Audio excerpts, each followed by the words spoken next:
कृषि दर्शन कृषि दर्शन कृषि दर्शन कृषि दर्शन कृषि दर्शन कृषि दर्शन।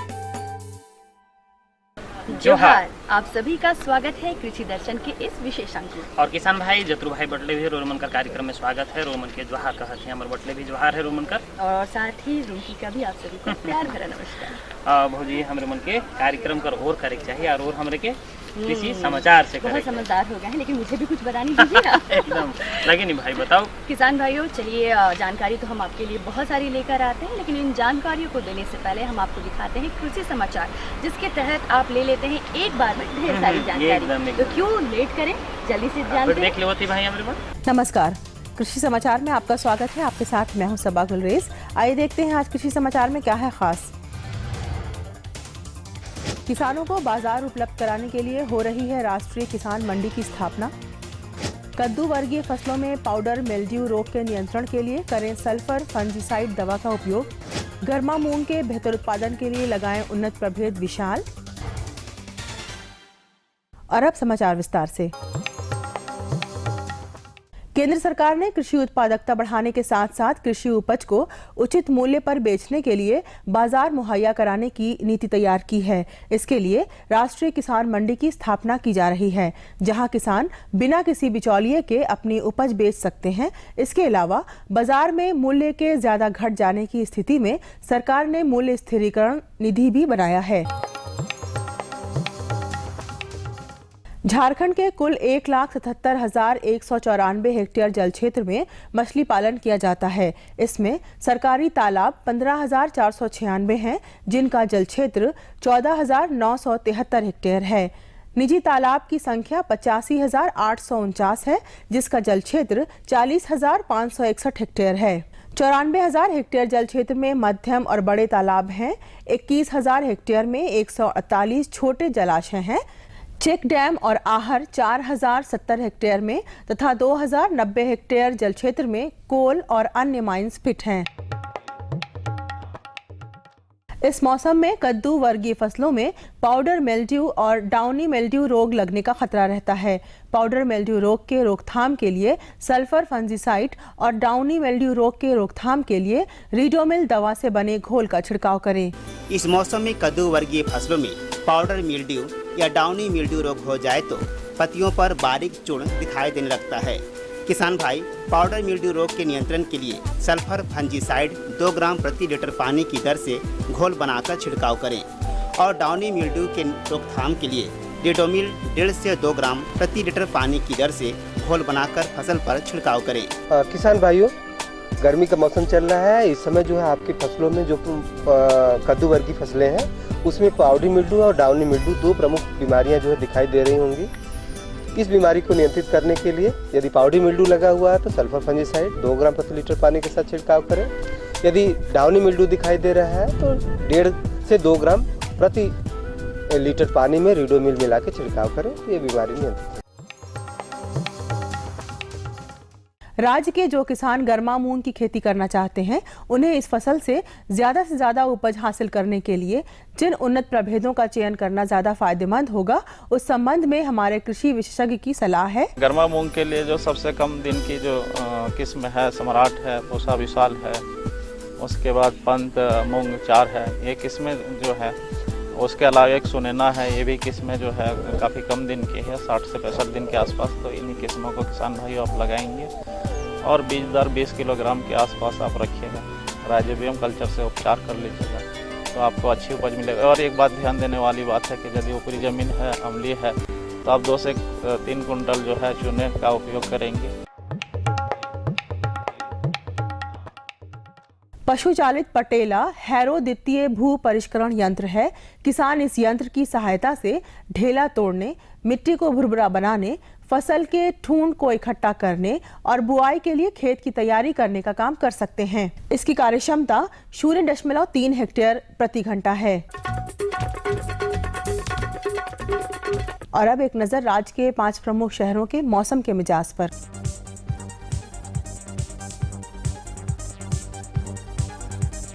आज राज्य के 5 प्रमुख नगरों के अधिकतम और न्यूनतम तापमान कुछ इस प्रकार दर्ज किए गए। रांची का अधिकतम तापमान 33 डिग्री सेल्सियस और न्यूनतम 21 डिग्री सेल्सियस। जमशेदपुर का अधिकतम तापमान 37 डिग्री सेल्सियस और न्यूनतम 23 डिग्री सेल्सियस। मेदिनीनगर का अधिकतम तापमान 37 डिग्री सेल्सियस और न्यूनतम 22 डिग्री सेल्सियस। देवघर का अधिकतम तापमान 34 डिग्री सेल्सियस और न्यूनतम 22 डिग्री सेल्सियस। वहीं धनबाद का अधिकतम तापमान 36 डिग्री सेल्सियस और न्यूनतम 22 डिग्री सेल्सियस दर्ज किया गया।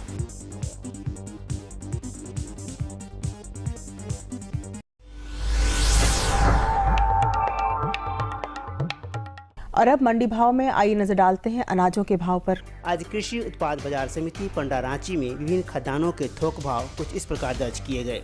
चावल मोटा 1950 रुपये से 2200 रुपये, चावल मध्यम 2300 रुपये से 2500 रुपये, चावल उत्तम 3500 रुपये से 4500 रुपये, गेहूँ 1650 रुपये से 1950 रुपये, चना 3200 रुपये से 3400 रुपये, दाल अरहर 7100 रुपये से 7750 रुपये, दाल मसूर 6950 रुपये से 7450 रुपये, दाल चना 4000 रुपये से 4500 रुपये, सरसों तेल 8750 रुपये से 9900 रुपये, चीनी 3100 रुपये से 3300 रुपये, आलू 600 रुपये से 1000 रुपये और प्याज 1700 रुपये से 1900 रुपये प्रति क्विंटल रहा। कृषि समाचार में आज इतना ही। अगले दिन अगले अंक में फिर मुलाकात होगी कुछ ताज़ा खबरों के साथ। तब तक के लिए दीजिए इजाजत। नमस्कार। जो तो किसान भाई एखन हमरे मन देखत रही बढ़िया जे बहुजी बतालें कि हमरे मन नवा तकनीक के जान ली, मौसम कर जानकारी, बाजार भाव के हमरे मन बहुत कुछ जाना है हमने और अभी भी जानना बाकी है बहुत सारे विषयों के बारे में। तो यहाँ पे लेंगे एक छोटा सा विराम। अम्मा खाना दे दो ना। सबर कर गोलू, अभी दाल नहीं गली है। तू फिक्र ना कर गोलू की अम्मा, अब की बार अपनी दाल खूब गलेगी। क्या मतलब जी? अब की बार NFSM के तहत दाल की पैदावार को बढ़ाने के तरीकों को दिखाने के लिए देश में 1000 क्षेत्र चुने गए हैं, जिसमें हमारा इलाका भी आ गया है। पर इससे हमें क्या फायदा? हमें 5 एकड़ खेती के लिए खाद और कीटनाशक के अलावा बढ़िया बीजों की एक मिनी किट भी मिलेगी। इतनी दाल का करेंगे क्या जी? अरे भगवान, सरकार ने दलहन का समर्थन मूल्य भी खूब बढ़ा दिया है और इनकी खरीद का भी पूरा इंतजाम कर लिया है। इससे आमदनी बढ़ेगी और फिर हमारा गोलू अच्छे स्कूल में जाकर के कृषि वैज्ञानिक बनेगा। हाँ। विराम के बाद एक बार फिर से आप सभी का बहुत बहुत स्वागत है। और जैसन किसान भाई हमारे भौजी कहत रहे कि भाई कार्यक्रम में बढ़िया जानकारी रोमन खातिर है, तो हमरे मन कार्यक्रम करो और बढ़िया जानकारी से करो। बिल्कुल। और आज जानकारी हम क्या लेकर आए हैं? देखो भौजी, अब खरीफ का मौसम आए गलत, खरीफ का खेती का मौसम आए गलत। अब किसान मन खेती का तैयारी करते हैं खरीफ का, तो ग्रीष्मकालीन जो खेती बाड़ी है ऊपर कैसे जुताई करवाएं, कैसे तैयारी करवाएं, तो जानकारी होना बहुत जरूरी है। बिल्कुल बिल्कुल। और ये भी बता दीजिए कि ये जानकारी कौन देने वाले हैं? हाँ, अब हमारे मन डॉक्टर नीरज कुमार से भेंट कर थी और ये जानकारी के लिए। नमस्कार, जोहार किसान भाइयों। हमेशा की तरह कुछ नए विषय के साथ आपसे खास मुलाकात आज भी, और आज का विषय भी कुछ खास ही है। तो बिल्कुल खास जानकारियों के साथ हम आपके बीच है। और खरीफ मौसम की फसलों की तैयारी में ग्रीष्मकालीन जुताई का क्या महत्व है, तो बिल्कुल इसी विषय पे आगे चल के चर्चा करते हैं और जानते हैं कि किन किन बातों का खास ध्यान रखा जाता है। किसान भाइयों, अभी आप रबी की फसल की कटाई कर रहे हैं और अमूमन ऐसा होता है कि रबी की फसल की कटाई के बाद हम वापस खेत को देखने नहीं आते हैं। जब वर्षा गिरता है और फिर हम धान लगाने या फिर खरीफ की अन्य फसलें लगाने हम खेत में आते हैं। हमें ऐसा नहीं करना है। अगर हम ऐसा करेंगे तो फिर हमें बहुत सारी समस्या से निपटना होगा और सबसे ज़्यादा समस्या खरपतवार की समस्या आती है। अगर हम इस समय थोड़ा ध्यान दे दें अपने खेत को, समय पे हम अगर अप्रैल के आखिर में या मई के शुरू में ग्रीष्मकालीन जुताई कर दें। ग्रीष्मकालीन जुताई का मतलब होता है कि अगर कोई भी वर्षा हमारे यहाँ गिरता है, उसके बाद अगर हल चलाने या ट्रैक्टर चलाने की स्थिति होती है तो हम खेत में गहरी जुताई करके छोड़ देते हैं, पाटा नहीं लगाते हैं। और इस गहरी जुताई की वजह से जो खरपतवार या कीड़े मकोड़े, हम सभी जानते हैं कि इस समय तेज़ धूप आता है और इस गर्मी की वजह से कीड़े मकोड़े भी नष्ट हो जाते हैं और खरपतवार की जो समस्या खरीफ मौसम में, बरसात मौसम में बहुत ज़्यादा देखने को मिलती है, वो फसल का जो बढ़वार होता है उसको बहुत ज़्यादा प्रभावित करता है। तो ऐसे में इन समस्याओं से हम को निजात मिल जाता है। अभी का समय होता है जब हमारा खेत खाली होता है और हम इसमें सड़ी गोबर की खाद हम अपने खेत में डाल सकते हैं, और ये हमें अवश्य डालना चाहिए, क्योंकि इससे फिर हमारे मिट्टी की जो संरचना है, मिट्टी की जो पैदा देने की शक्ति होती है, वो मिट्टी की जो संरचना है वो अच्छी हो जाती है। इससे ये फ़ायदा होता है, और साथ ही साथ हमें ये ध्यान देना होता है कि अम्लीय मिट्टी है, तो अम्लीय मिट्टी की जो समस्या होती है, इसके अलावे भी बहुत सारी मिट्टी से जुड़ी समस्या होती है। तो इसमें मिट्टी जांच के लिए भी ये समय बड़ा ही उपयुक्त होता है। खेत खाली होता है, आप मिट्टी आप ले करके खेत के हर तरफ से मिट्टी ले करके सही तरीके से जो जांच का तरीका है वो बार बार बताया जाता है। आप मिट्टी जांच करवा करके अगर कोई कमियां हैं, बीमारी या फिर कीड़े मकोड़े के अलावे जो कमियां आती हैं, जो पोषक तत्वों की कमी की वजह से आती हैं, किसी की कमी की वजह से, तो उसका सही जानकारी हमको समय रहते मिल जाता है। उसी अनुसार में हम रासायनिक खाद में उन चीज़ों का समावेश करते हैं जिस पोषक तत्व की कमियां होती हैं खेत में, समावेश करने के बाद हम खेती अगर करें तो खरीफ मौसम में हमें ज़्यादा लाभ मिलेगा। और डॉक्टर साहब बहुत अच्छे से बारीकी से हर चीज़ को बता रहे हैं। तो जैसे डॉक्टर साहब आप बताएं कि सड़ी गोबर का खाद को डालना है, तो उनमें किन किन सावधानियों से वो डालें ये बताएं, और साथ ही साथ सबसे महत्वपूर्ण होता है बीजोपचार, उसके बारे में भी चर्चा करते हैं। आप ये जरूर ध्यान दें, अगर खेत में सड़ी गोबर की खाद, मैं इसलिए बार बार बोल रहा हूँ कि गोबर की खाद नहीं, सड़ी गोबर की खाद, ताकि उसमें फिर दीमक की समस्या नहीं रहे। और आप आनन फानन में जब खरीफ की खेती करेंगे उस समय गोबर की खाद आपके यहाँ उपलब्ध नहीं हुआ तो कहीं से भी लेकर के आप डालेंगे, अगर सड़ी नहीं होगी, कच्ची होगी, तो दीमक की समस्या को हम बुलाते हैं। उसमें फिर दूसरी समस्या पैदा होती है, हमारा जो पौधा होगा उसकी जड़ों में समस्या होगी, पौधे सूखने लगेंगे। तो ऐसे में अगर हम सड़ी गोबर की खाद डाल करके खेत में मिला दें तो ये बहुत अच्छा होगा। नहीं तो फिर हमें बाद में हमें दीमक से निपटने के लिए हमें दवाएं डालनी होंगी। मैं तो ये बोलूँगा कि आप जब खेत की आखिरी जुताई करें उस टाइम पे भी जो दीमक से लड़ने की समस्या है, या क्लोरोपाइरीफास दवा है, या फिर और जो अन्य रवा है, उसका इस्तेमाल हमारे किसान भाई खेती के दौरान करें। आपने अगला प्रश्न साथ में किया है बीजोपचार, तो बीजोपचार के लिए हमारे किसान भाई अब जान गए हैं कि उसके क्या फ़ायदे होते हैं। ना बल्कि बीमारी से लड़ने में सहायता होता है पौधे को, बल्कि कीड़े मकोड़े से, या फिर जो नेत्रजन है या फास्फोरस की उपलब्धता हम बढ़ाते हैं। नेत्रजन जो वातावरण में होता है वो अगर हम राइजोबियम कल्चर से हम अपने बीज को उपचारित करते हैं तो जो वातावरण में जो नेत्रजन होता है वो उसका समावेश हमारे पौधों की गांठों के द्वारा मिट्टी में होता है, मिट्टी में आता है, और उससे हमारा जो यूरिया या नेत्रजन देने की जो बात होती है वो उसमें कमी आती है, अगली फसल में भी कमी आती है। ये खास हम दलहनी फसलों में करते हैं, लेकिन जो बीजोपचार है वो हमारे सभी फसलों में ये लाभप्रद होता है। बेविस्टीन से हम उपचार करते हैं और 1 किलो बीज के लिए 2 ग्राम ये दवा इस्तेमाल करते हैं। और ये इस तरह से, अगर धान का है तो हम इस तरह से भिगोते हैं उसको पानी में डाल करके, और फिर कुछ घंटों बाद निकालते हैं। अगर वो दलहनी फसल है तो इस तरह से हम उपचार करते हैं कि बाहर में लेप लग जाए उसका। और फास्फोरस की उपलब्धता बढ़ाने के लिए हम लोग पीएसबी कल्चर करते हैं। बीमारियों से लड़ने के लिए तो हम लोग फफूंदीनाशी बेविस्टीन का भी उपयोग कर रहे हैं, लेकिन कीड़े मकोड़े की अगर समस्या है तो उसको पहले ही हम रोक सकें, ये ज़्यादा बेहतर होगा। इसके लिए हम लोग 1 किलो बीज में 3 से 4 मिलीलीटर क्लोरोपाइरीफास दवा का प्रयोग करते हैं। अगर ये हम क्लोरोपाइरीफास दवा का प्रयोग कर रहे हैं तो ये समस्या हमारी आनी कम हो जाएगी। और इस तरह से ज़रूर कोशिश करें। और ये मैं यहाँ पे किसान भाइयों से कहना चाहूँगा कि अगर वो बीजोपचार कर रहे हैं तो पहले, आज अगर बुआई करनी है तो 1 दिन पहले जो फफूंदीनाशी है बेविस्टीन उससे उपचारित कर लें, और उसके बाद फिर तब वो क्लोरोपाइरीफास से उपचारित करें।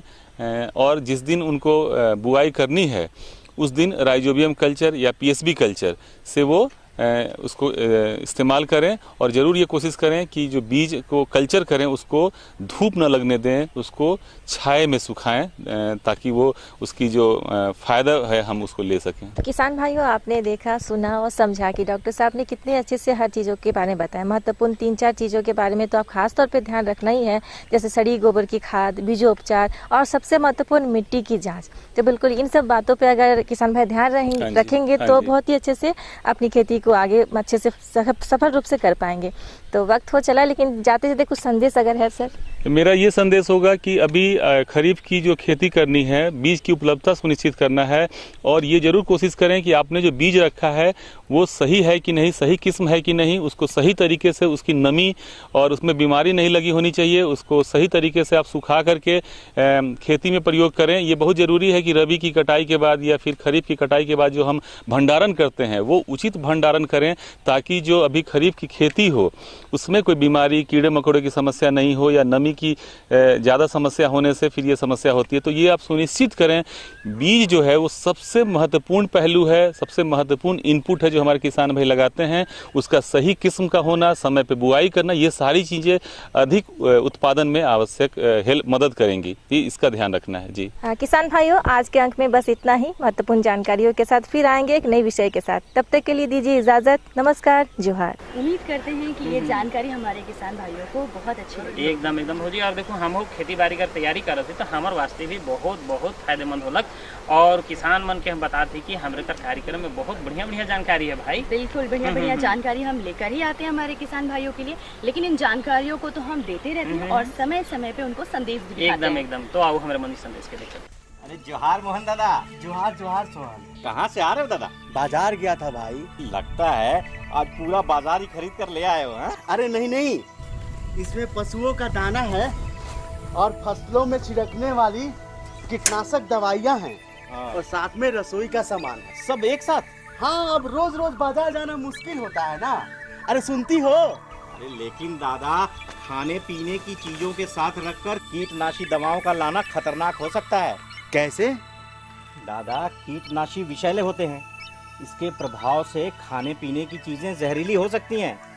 इससे हमारा स्वास्थ्य खराब हो सकता है। अरे हाँ, ये तो हमने सोचा ही नहीं। तो भाई एक संदेश हमारे मन देख लिया और इस संदेश भी हमारे मन वास्ते बहुत कारगर और बहुत फायदेमंद रहे। बिल्कुल। इसी के साथ साथ अभी हमारे साथ डॉक्टर भी जुड़ चुके हैं दूसरी जानकारी देने के लिए, और हमारे साथ डॉक्टर जुड़े हैं महेश कुमार धाकड़ जी। और ये जानकारी देवे भौजी हमारे मन के कि उद्यानिकी जो फसिल है, खेती है जो करे ना, तरह तरह बागवानी फसिल, उनकर बीच में कैसे हमारे मन खेती कर, माने बहुउद्देशीय खेती करना है कि भाई अगर हम बागवानी लगा थी, आम कर गछ अगर लगा थी, बहुत तरह का खेती अगर हम करे थे, तो बीच में जो ठाव बाचेला जो जगह बचता है उसमें खेती कैसे? एकदम। तो देखो, माने एक ठो अगर हम खेती करे थे तो उससे दोहरा लाभ हमारे मन कमाती। तो किसान भाई हमारे मन वास्ते बहुत फायदेमंद है। तो हमारे मन के बागवानी खेती कर साथ ही कर में फसिल कर खेती भी कैसे करब, इसी के जानकारी होना बहुत जरूरी है। हमारे मन जानकारी दे। किसान भाइयों, आज के अंक में हम आपको जानकारी दे रहे हैं उद्यानिकी फसलों में बहुस्तरीय कृषि प्रणाली के विषय में। सबसे पहले ये बताइए कि बहुस्तरीय कृषि प्रणाली है क्या, इसके बारे में आप विस्तृत रूप से किसान भाइयों को बताएं। जरूर।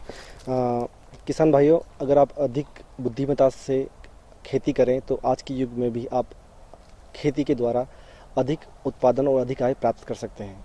बहुस्तरीय कृषि प्रणाली इसी का एक जीवंत उदाहरण है। आप सभी जानते हैं कि आम, लीची, कटहल आदि फल वृक्षों को आप अधिक दूरी पर लगाते हैं, जिससे इसका छत्रक पूरा विकसित होने तक हमारे खेत में बहुत सारी ज़मीन खाली पड़ी रहती है। इस अवस्था में अगर किसान भाई इस ज़मीन का सदुपयोग करें तो इससे वो अधिक आय और उत्पादन ले सकते हैं। इस पद्धति के अंतर्गत हम जो फल वृक्ष जो छोटे ऊंचाई के होते हैं और जिससे हमको कम वर्षों में उत्पादन मिलना शुरू हो जाता है, उस प्रकार के फल वृक्षों को हम इस सिस्टम के अंदर लगाते हैं। और उसके बाद भी अगर हमारी ज़मीन खाली रह जाती है तो उसमें हम कुछ खाद्यान्न फसलें या मौसमी फसलें या मौसमी सब्जियां हम उसके अंदर लगा सकते हैं। इस प्रकार एक ही भूमि के खंड में हम विभिन्न ऊंचाई के फसलों को लगाना ही बहुस्तरीय कृषि प्रणाली कहलाता है। इस प्रकार की कृषि प्रणाली का में हम जो बड़े फल वृक्ष होते हैं उन्हें मुख्य फल वृक्ष कहते हैं, जिससे हमें लगातार लंबे समय तक फल उत्पादन होता रहता है। इसके साथ ही जो फल वृक्ष छोटे होते हैं, जो हमें कम वर्षों में ही उत्पादन देना स्टार्ट कर देते हैं, उन्हें हम पूरक फल वृक्ष कहते हैं। इस प्रकार ये इस सिस्टम के अंतर्गत विभिन्न ऊंचाइयों के फल वृक्ष और मौसमी सब्जियों और मौसमी फसलों को हम ले सकते हैं। जी डॉक्टर साहब, ये बताइए कि अभी आपने जिक्र किया कि इसमें मुख्य फसल और पूरक फसल दोनों इसके अंतर्गत आते हैं, इस पद्धति के अंतर्गत, तो इनमें लगाने की दूरी क्या होती है, इसके बारे में आप किसान भाइयों को बताएं। जरूर। जो हमारे मुख्य फल वृक्ष होते हैं उनको हम अधिक दूरी पर लगाते हैं, जैसा लीची, आम, कटहल, आंवला, इसको हम 10 बाय 10 मीटर की दूरी पर लगाते हैं, जिससे हमारे 1 हेक्टेयर के अंदर 100 प्लांट आ जाते हैं। इसी के साथ जो पूरक फल वृक्ष हैं जो छोटे होते हैं ऊंचाई में, उन्हें हम 5 बाय 5 मीटर की दूरी पर लगाते हैं, जिससे हमको प्रति हेक्टर 300 पौधे मिल पाते हैं। और बाकी बची हुई जमीन जो भी खंड बचा हुआ है, उसमें शुरुआती 7 से 8 साल तक, जब सूर्य की रोशनी भूमि के ऊपर अच्छी गिरती रहे, तब तक हम कोई भी मौसमी सब्जी या खाद्यान्न फसलें ले सकते हैं। लेकिन जब फल वृक्ष पूरा आकार ले लेते हैं 10 से 12 साल के बाद, उस अवस्था में जब हमारी भूमि के ऊपर बहुत छाया रहती है, उस अवस्था में हम जो छायादार पौधे हैं उनकी खेती करते हैं। जैसे अनानास हो गया, हल्दी है, अदरक है, ओल है, जो छाया के अंदर बहुत अच्छे हो सकते हैं और किसानों को अधिक फ़ायदा भी दे सकते हैं। इस प्रकार छाया होने के बावजूद भी उस भूमि का वो उपयोग कर सकते हैं और अपना अच्छा उत्पादन ले सकते हैं। उन्हें हम लगाने के लिए किसानों को उत्साहित करते हैं। जी, आगे ये बताइए डॉक्टर साहब कि जो किसान भाई बहुस्तरीय कृषि प्रणाली जो अपनाएंगे, तो इसमें फसलों की रख रखाव की क्या व्यवस्था होगी, इसके बारे में आप बताएं। सबसे पहले जैसा मैंने बताया कि पौधे को हमको विभिन्न दूरी पे लगाना है, तो जैसे हमको 10 बाय 10 पे मैंगो या आम, अमरूद को 5 बाय 5 पे लगाना है, तो इसके लिए सबसे पहले हमको एक निश्चित आकार के गड्ढे लगा के इनको लगाना होगा। जैसे आम के लिए, लीची के लिए, कटहल के लिए हम 1 मीटर चौड़ा, 1 मीटर गहरा और 1 मीटर लंबा गड्ढा खोदने के लिए बोलते हैं। और अमरूद के लिए 60 सेंटीमीटर लंबा, 60 सेंटीमीटर चौड़ा और 60 सेंटीमीटर ऊंचा गड्ढा खोदने के लिए बोलते हैं। गड्ढे के भराव के समय उसमें आप 2 टोकरी खाद, 1 किलो सिंगल सुपर फास्फेट और 2 किलो करंज या नीम की खली और साथ में 10 से 15 ग्राम फेरोडोन उसमें मिट्टी में मिला के अच्छी तरह आप गड्ढे भर दीजिए। और उसमें आप अच्छे किस्म के और अच्छे स्वस्थ पौधे लगाइए, क्योंकि ये आपको लंबे समय तक आपको उत्पादन देने वाले हैं। अगर शुरुआत में ही आपने गलत किस्म के पौधे या आपने रोगग्रस्त पौधे लगा दिए, तो आप इन पौधे से ज़्यादा समय तक उत्पादन नहीं ले पाएंगे। तो मैं सलाह दूंगा कि आप अच्छे पौधे ही लगाएं। इस पौधे लगाने के बाद 2-3 वर्षों तक आपको समय समय पे उनको सिंचाई करते रहना है। आपको सर्दियों के समय 15 से 20 दिन के अंतराल में आप जरूर उनकी सिंचाई कीजिए। और गर्मियों में अक्सर देखा गया है कि पौधे सूखने लगते हैं शुरुआती अवस्था में, तो उस अवस्था में आप उनको 10 दिन के अंतराल में आप पानी देते रहिए। साथ ही जो घास उग जाती है थालों के अंदर, उसको आप समय समय पर निकालते रहें, जिससे पौधे की वृद्धि अच्छी होगी और पौधा स्वस्थ रहेगा।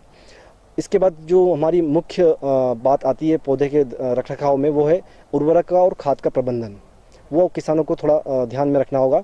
उसके लिए जैसे अमरूद में जो कि छोटा फल वृक्ष है, इसको आप शुरुआती अवस्था में 1 से 3 साल तक 20 से 25 किलो गोबर की खाद और 150 ग्राम यूरिया, 100 ग्राम सिंगल सुपर फास्फेट और 50 ग्राम म्यूरेट ऑफ पोटाश प्रति वर्ष आप डालिए। जब पौधा पूर्ण रूप से वृद्धि कर जाए, उस अवस्था में आप इसका डोज बढ़ाइए और उस अवस्था में आपको 25 से 30 किलो गोबर की खाद के साथ साथ आपको जो यूरिया है वो लगभग आपको 1.5 किलो और सिंगल सुपर फास्फेट आपको 1 kg और म्यूरेट पोटाश आपको 500 से 800 ग्राम प्रति पौधा प्रति वर्ष डालना चाहिए।